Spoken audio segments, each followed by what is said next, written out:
Boa noite. Sejam bem-vindos.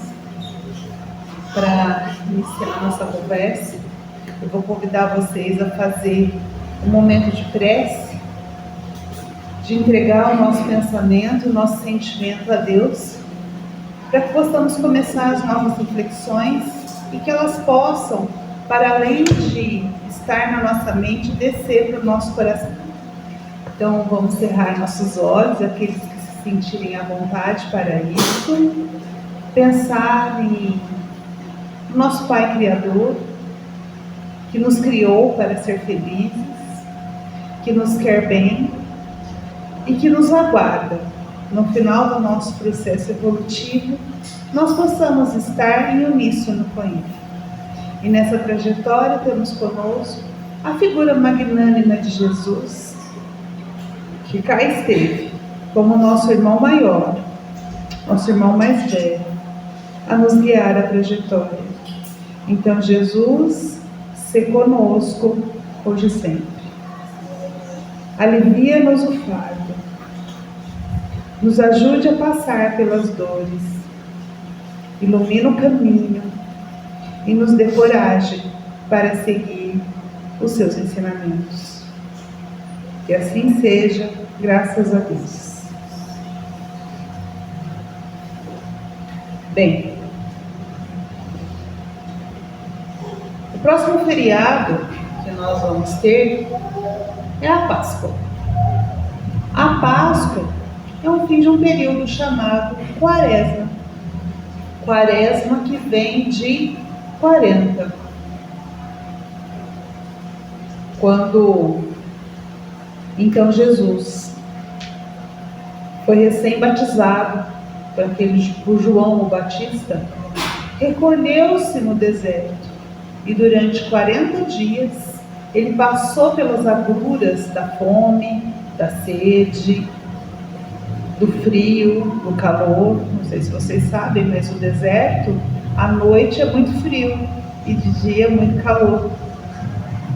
Ele se colocou a essa situação, se pôs em tentação antes de iniciar o seu apostolado. Então 40, esse número de 40 aparece diversas vezes nos textos sagrados, tanto no Novo quanto no Velho Testamento. Então o período de Quaresma, que é esses 40 dias, nos faz lembrar esse período das tentações que Jesus viveu. No Velho Testamento, o dilúvio foram 40 dias e 40 noites. E se a gente fosse falar dos números cabalísticos, a gente ficaria mais de uma hora aqui falando. Mas o que eu quero dizer para vocês é que o 40 é um número simbólico, é um símbolo de muito tempo. Então Jesus jejuou no deserto para vencer as tentações durante muito tempo. Então, entre a Páscoa, na verdade, eu vou até corrigir, a gente acha que é a Páscoa, mas se você for contar no calendário, os 40 dias desde o Carnaval é até o Domingo de Ramos. Então, o próximo domingo é chamado de Domingo de Ramos, porque foi a entrada triunfante de Jesus em Jerusalém. E naquela semana, então, ele passou da glória de ser recebido por toda a população, pela prisão, pela perseguição, pela prisão, crucificação, morte e ressurreição. Tudo aconteceu de domingo a domingo, desde o domingo de Ramos até o domingo de Páscoa. Então, quando nós instituímos, nós humanos, o Carnaval como símbolo da festa da carne, nós temos entre o Carnaval e o domingo de Ramos, que vai adentrar a Semana Santa, 40 dias. Não é à toa que é 40 dias. É para lembrar esse período das tentações. Por isso, o tema da fala de hoje é como reagir. Eu vou deixar a pergunta no ar até o fim, aí no final a gente responde, tá? Como reagir às pressões do mundo. Como eu devo reagir? Nós vamos responder melhor, mas eu já vou adiantar uma parte da pergunta, né? Jesus deu a chave: vigiai e orai. E aí, dentro desse interstício entre o início e o fim da fala, eu vou procurar convencer vocês da resposta que eu vou dar no final. Como então eu, que estou aqui, encarnado, nesse momento, nesse lugar, perante todas as pressões do mundo, posso reagir às tentações que estão me chegando hoje, aqui e agora? Tá bom? O que Jesus e o Espiritismo, que é o cristianismo rede vivo, pode nos ensinar a como reagir a essas pressões da vida. Esse é o objetivo da fala. Vamos lá então? Bem, como eu disse para vocês, né, Jesus passou esses 40 dias lá no deserto, jejuando e orando. E o que aconteceu no deserto? Nos diz, aí eu vou ler um trechinho, tá? Desse livro aqui, ó. Vou mostrar para vocês e vou falar. É um livro do José Carlos de Luca. Ele chama Alguém Me Tocou. Ele vai falar de algumas passagens da vida de Jesus. Eu selecionei um trecho para ler com vocês. Olha só. O mestre esteve no deserto durante 40 dias e 40 noites, jejuando. E consta que ele teve fome. E no momento da fome, surge a tentação. O diabo apresenta a Jesus: se és filho de Deus, diz para que essas pedras se tornem pães. Depois eu continuo lendo, mas fiz uma parada aqui. Então a primeira coisa que nós precisamos esclarecer aqui é que Jesus estava jejuando, então ele sentia necessidade material. Apesar de toda a elevação do Espírito de Jesus, ele estava na carne. Portanto, ele sentiu, sim, fome e sede. Na crucificação, ele sentiu, sim, dores, como ele mesmo diz. O Espírito está pronto, mas a carne é fraca. Então, ele sentiu, né? Ele, corpo físico.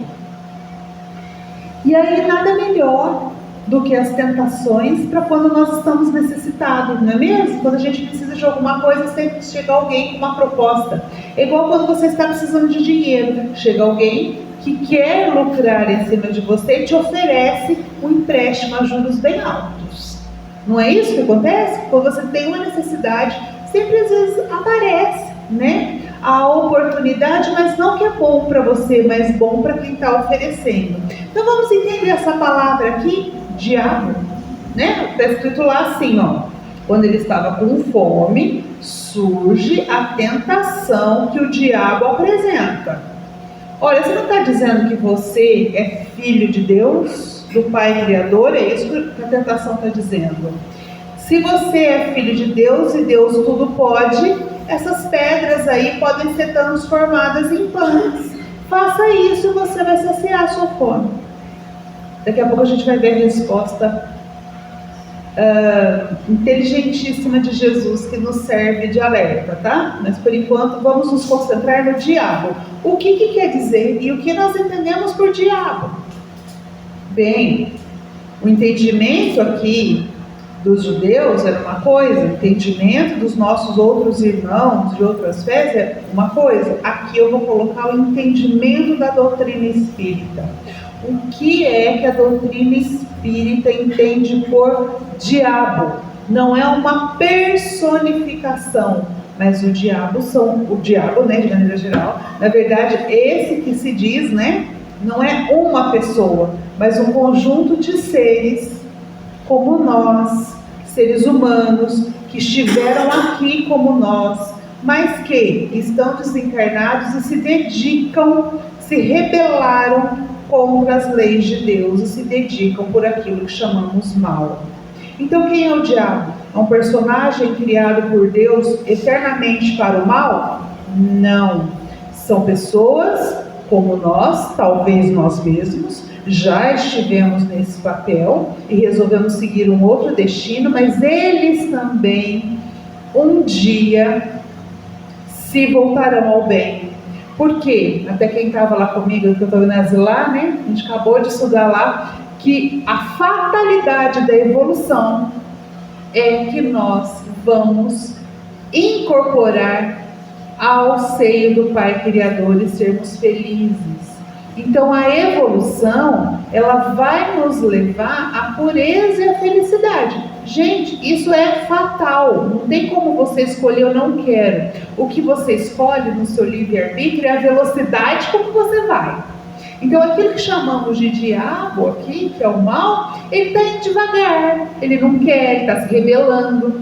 Deu para entender a diferença? Então não é algo feito para o mal, mas alguém que neste momento está direcionado ao mal e que merece o nosso xingamento e que merece ser expulso, não merece a nossa compreensão e nosso amor, porque através do nosso amor a eles podem se voltar ao bem.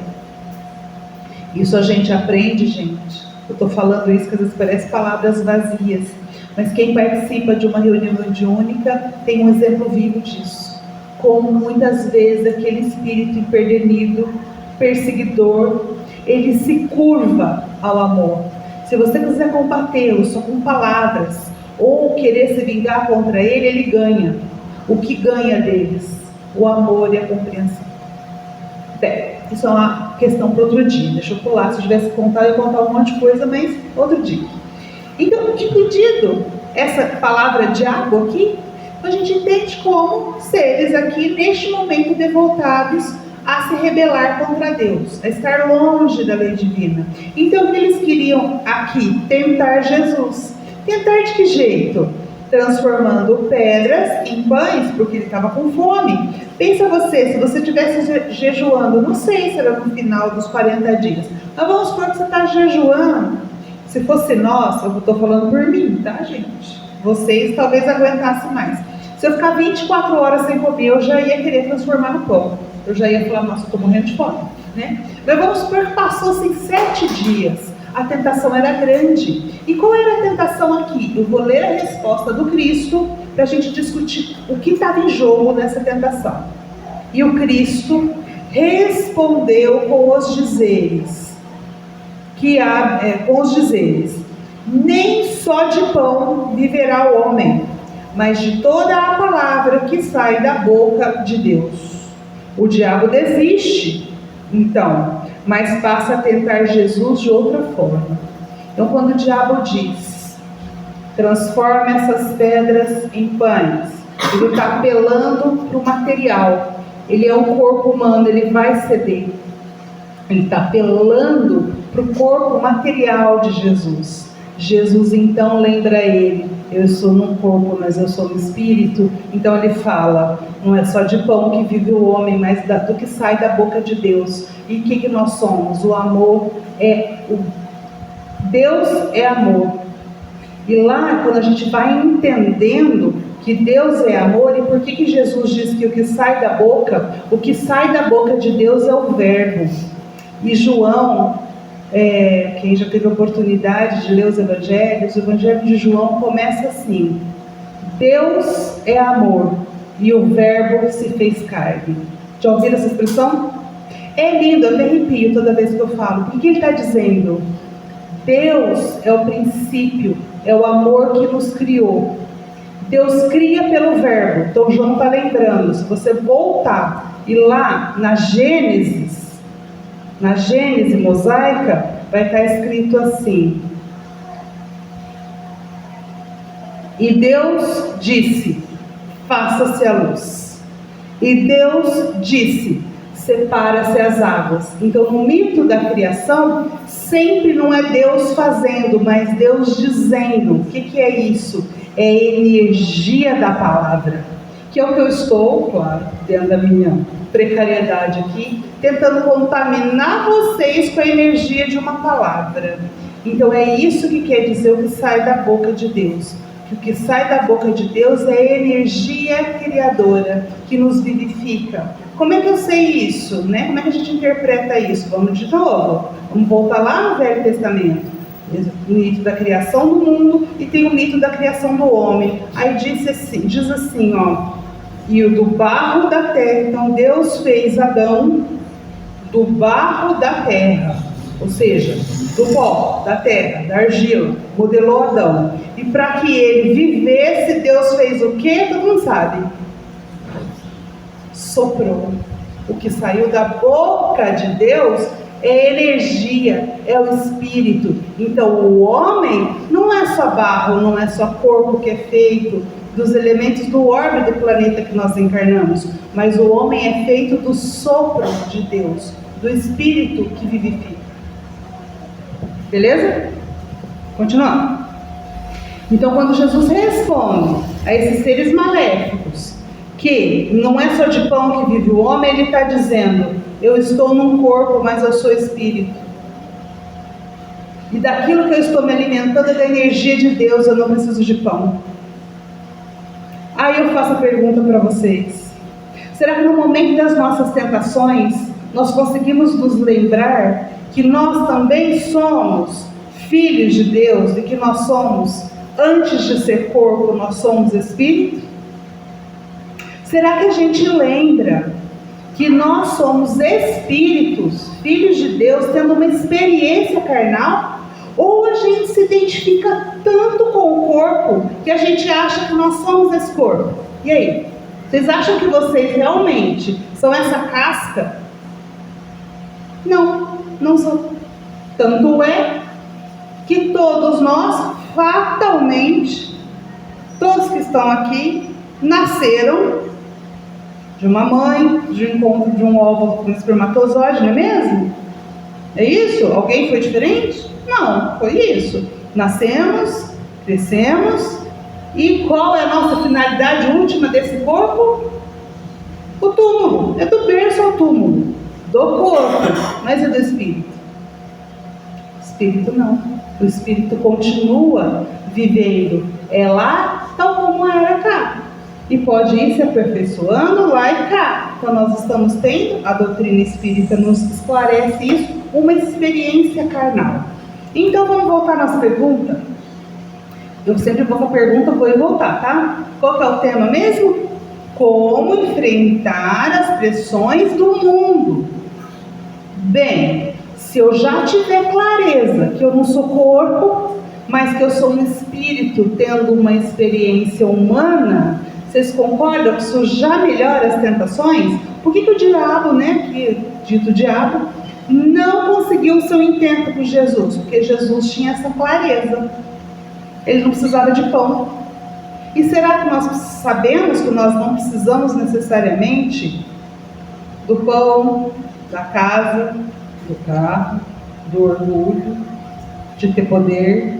Muitas vezes a gente coloca tudo isso que é na matéria primeiro. Não estou dizendo que a gente não deva se preocupar com o nosso sustento material. Claro, se a gente não tiver o que comer, esse corpo perece, experiência frustrada. Mas tem que ser, o meu primeiro pensamento, essa é a pergunta, entende? É o primeiro pensamento, o meu conforto material, ou eu preciso lembrar que, antes de tudo, eu sou espírito? Será, vamos pensar numa corrupção, por exemplo.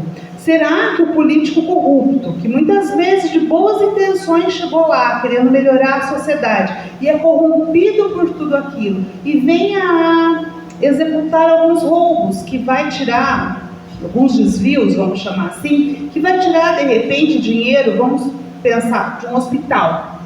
E todas as mortes que tenham acontecido, ou falta de atendimento por aquele dinheiro desviado, estarão na responsabilidade deles. Será que se ele tivesse clareza de que ele é um espírito, que ele vai responder por isso, teria valido a pena o dinheiro que ele desviou?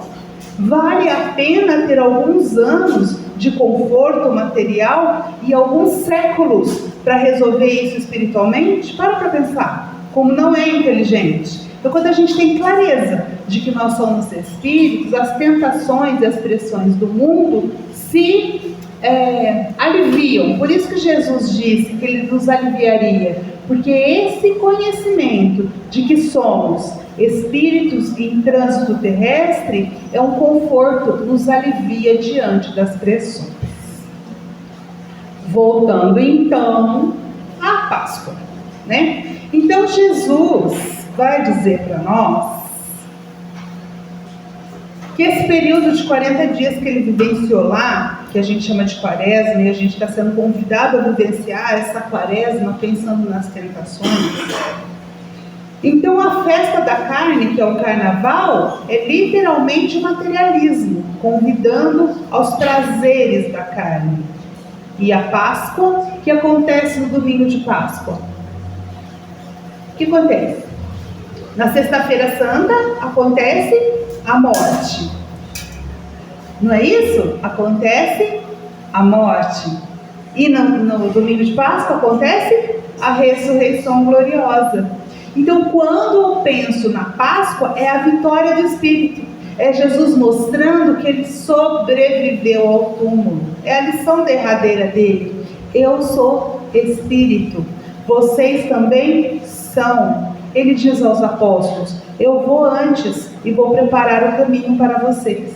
Apóstolos de Jesus somos todos nós. Aquele que se diz cristão, aqueles que já abraçam as suas ideias e os seus ensinos, são os seus apóstolos. E a gente acredita que sim, ele está preparando o caminho para nós.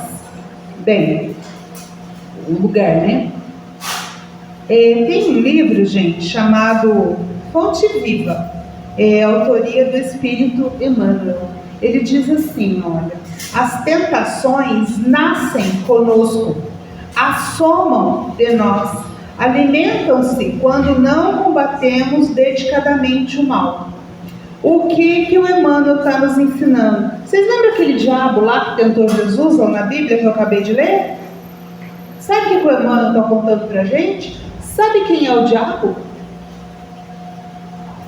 Você explicou que aquele espírito desencarnado, dedicado ao mal. Emmanuel está dizendo assim: o diabo são as tentações que estão dentro de você.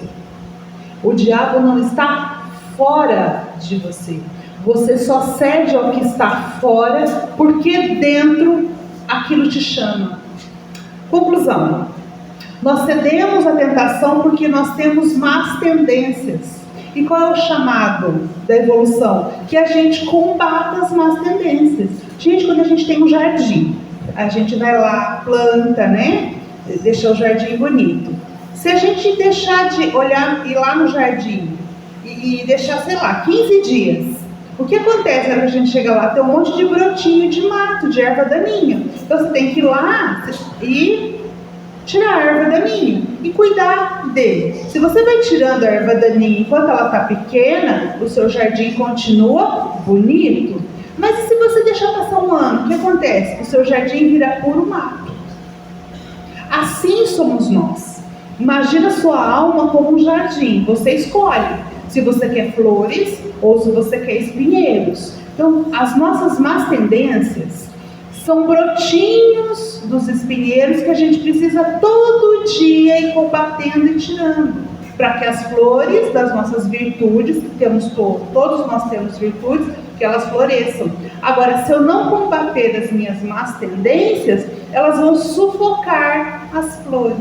Entenderam a metáfora? Então, o trabalho da reforma íntima é todo dia, é persistente. Então, eu estou no trânsito, olha um exemplo interessante. Eu estou no trânsito, aí alguém vai lá e me dá aquela fechada. Está errado, virou no lugar errado, não parou, está tudo errado, eu estou certo. E a pessoa ainda me fecha. Qual a vontade que vocês têm de fazer? Não fale aqui, porque aqui não é lugar. Só pensa. O que tem vontade de fazer? Abrir o vidro e xingar. É isso, né? Isso é uma tendência que eu podia falar assim: bom, por que eu vou xingar esse irmão? Jesus me ajuda a ter calma, porque de repente eu abro o vidro, eu xingo, o outro está nervoso, ele para o carro, me xinga de volta. Concorda, gente? Quantas vezes a gente vê essas brigas bobas de trânsito acabar em assassinato? A pessoa que tem uma arma vai lá e atira. Então eu podia ter evitado isso, tirar a erva daninha do teu jardim. Para que eu me encolerizar? Eu posso escolher ter calma, respirar fundo e não agir e devolver na mesma moeda. Isso significa vigiar e orar, ou seja, vigiar as suas más tendências e orar a espiritualidade, a Jesus, ao Pai Criador, que nos dê forças para que a gente consiga aplicar, para que a gente consiga vencer as nossas más tendências. Ser melhor hoje do que eu fui ontem, um pouquinho. Melhor amanhã tem que ser sempre meu propósito. Melhor amanhã do que hoje eu fui. Tá certo, gente? Então, Emmanuel vem nos chamar a atenção. Olha, as tentações não são externas, são internas. Por isso, o vigiai e orai para que não entreis em tentação. Tá vendo que interessante Jesus fala? Entreis em tentação, ou seja, não busque a tentação dentro de você.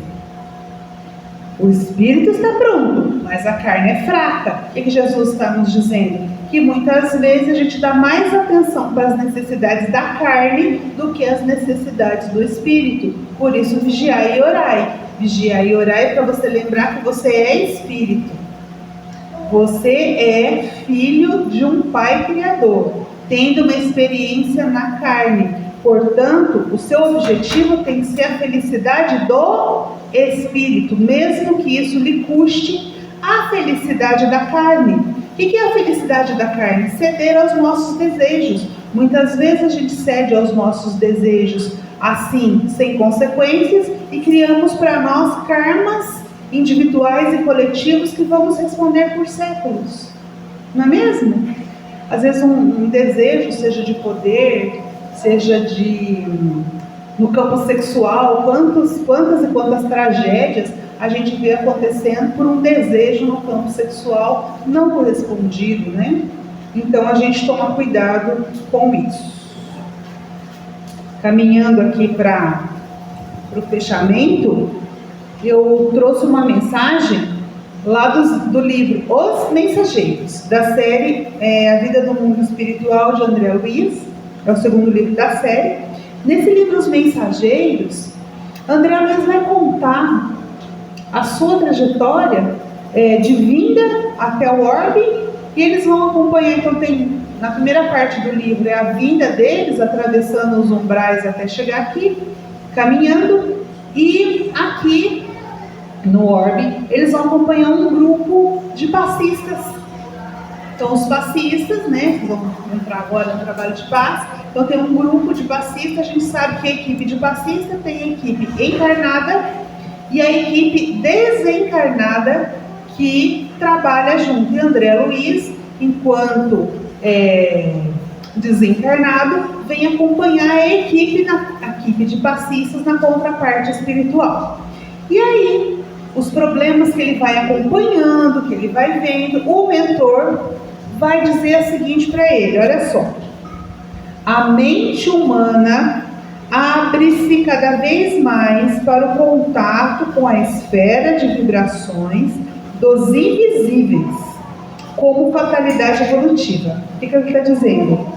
Que a nossa mente, o nosso pensamento está se abrindo por fatalidade evolutiva, por evolução mesmo, ao contato com a espiritualidade. Então, se eu vibro de maneira mais baixa, eu vou estar em contato com os irmãos que estão mais infelizes. Se eu tenho pensamentos mais elevados, eu vou entrar em contato com os irmãos mais felizes, que estão na nossa dianteira. Ele está dizendo aqui que é uma fatalidade o desenvolvimento da mediunidade, da percepção do mundo espiritual. Aí ele continua: mas a humanidade ainda não está preparada. Então, ou seja, nós recebemos as influências, não temos clareza que a influência do mundo espiritual é aquela irritação que surge do nada, é aquela raiva de alguém. Então presta atenção se durante o seu dia, se você passou uma raiva, você não sente essas vibrações, uma dor de cabeça. Vê se isso tem razão, se não tem razão, e ao contrário também. A gente também sente, às vezes passamos por uma necessidade, sente o acolhimento de um espírito amigo, o nosso espírito protetor. Então nós estamos mais sensíveis ao mundo espiritual, é isso que ele está dizendo. Mas ele fala que ainda a gente não está preparado, que a gente não tem uma consciência plena disso.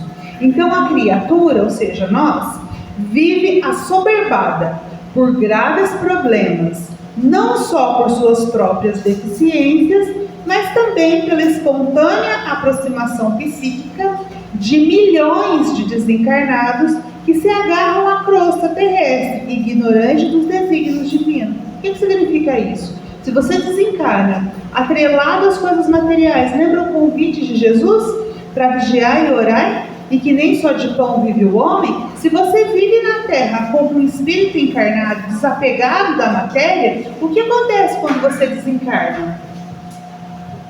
Desapegado da matéria, você segue para os mundos espirituais. Você estava mais lá que cá. Agora, o que acontece se você está mais cá que lá? Você vai desencarnar e querer cá ficar. Vocês concordam? É isso. E aí eu vou ficando e a atmosfera psíquica do planeta Terra vai se densificando, porque esses irmãos vão ficando e nos influenciando. E isso está cada vez mais, na atualidade, evidente. Cada vez mais essa influência e essa psicosfera mais densa. Como é que nós escapamos disso? Lembra da pergunta para encerrar? Como nós enfrentamos as pressões, nos espiritualizando. A partir do momento que eu compreendo e que eu preciso me tornar um ser humano melhor, fazer boas ações e ficar mais ligado ao espírito que sou do que ao corpo que tenho, eu já estou saindo dessa esfera de influência. Tá certo? Então, como lidar com as pressões do mundo? O convite é nos espiritualizar e praticar o bem. É assim que eu dou por encerrar na minha fala de hoje, já entendendo que Deus vai conceder a vocês a coragem, a paciência e a resignação para fazer aquilo que vocês já sabem o que deve ser feito, que é seguir esse caminho com uma felicidade que todos nós estamos destinados. Que Deus abençoe, nosso Pai Criador, a cada um de vocês, que as bênçãos possam jorrar a mão cheias pelo centro coronário de todos vocês, vibrar em saúde, em paz e em felicidade. Que assim seja, graças a Deus.